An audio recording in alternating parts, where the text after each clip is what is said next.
Tonight you will open a fridge. You will pull out something wrapped in plastic. You will heat it for 90 seconds and call it dinner. It feels ordinary. It feels like the most natural thing in the world. But the real answer to how you got here is far stranger than you think. You have probably heard the story. Cavemen ate meat, big bloody roasted meat, torn straight off a mammoth leg. That image is everywhere. It sells gym supplements and diet books. It is also mostly wrong. For most of human history, meat was not the main course. It was the rare treat. The bonus round? The thing you celebrated when it happened, precisely because it did not happen often. So what did your ancestors actually eat? Something far less dramatic. Something far more interesting. Picture a small group moving across a landscape, maybe 2 million years ago. They are not stalking a herd with spears raised. They are digging. They are pulling roots and tubers out of the dirt with sharpened sticks. They are cracking nuts. They are peeling bark to get at the soft tissue underneath. They are eating insects, termites mostly, straight out of a mound. This was breakfast, lunch, and dinner, most days, for most of your evolutionary line. The anthropologist Catherine Milton spent years studying the diets of wild primates to understand what early hominins likely relied on before meat became common. Her work suggested that plant foods, especially underground storage organs like tubers, made up the overwhelming bulk of early hominin calories. Meat was there. It just was not the headline. Here is where it gets stranger. Your body still remembers this. Notice how much you crave sugar and fat, even when you know better. That craving is not a modern flaw. It is an ancient survival tool. Fruit was rare and seasonal. Fat was even rarer.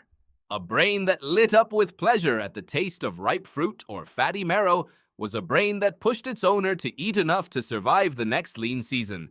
You inherited that wiring. The craving is real. The environment around it changed. The wiring did not. But something else happened along the way that changed everything.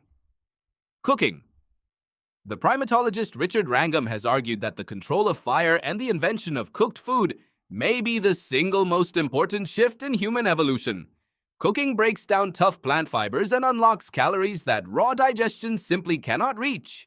A cooked root delivers dramatically more usable energy than the same root eaten raw. Wrangham's research proposes that this extra energy, freed up by cooking, is part of what allowed the human brain to grow to its current size. Your brain, right now, reading these words, is running partly on a fuel source your ancestors could only access once they learned to control flame.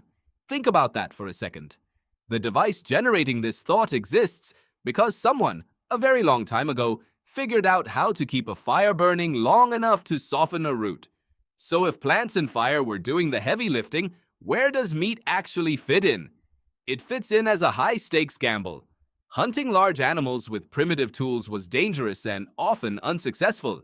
Most hunts failed. A group might go days, even weeks, without a kill.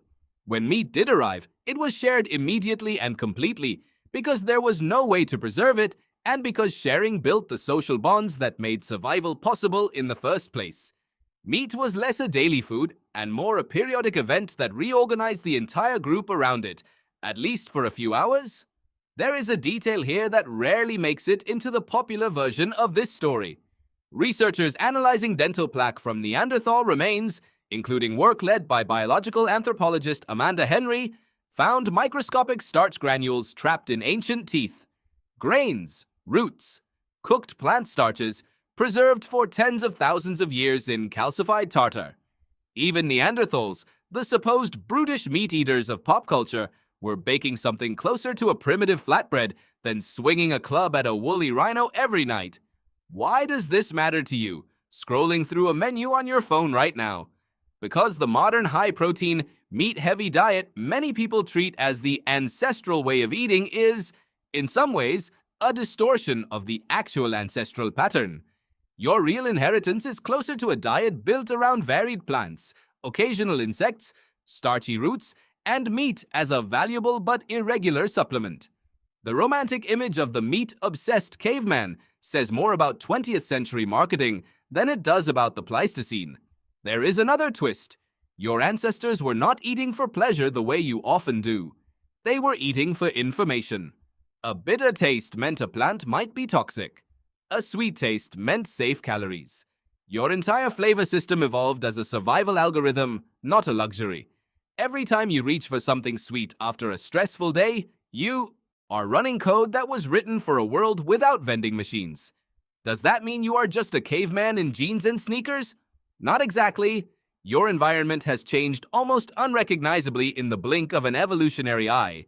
Your biology has not caught up, and it may never fully catch up, because the pace of cultural change now vastly outstrips the pace of genetic change.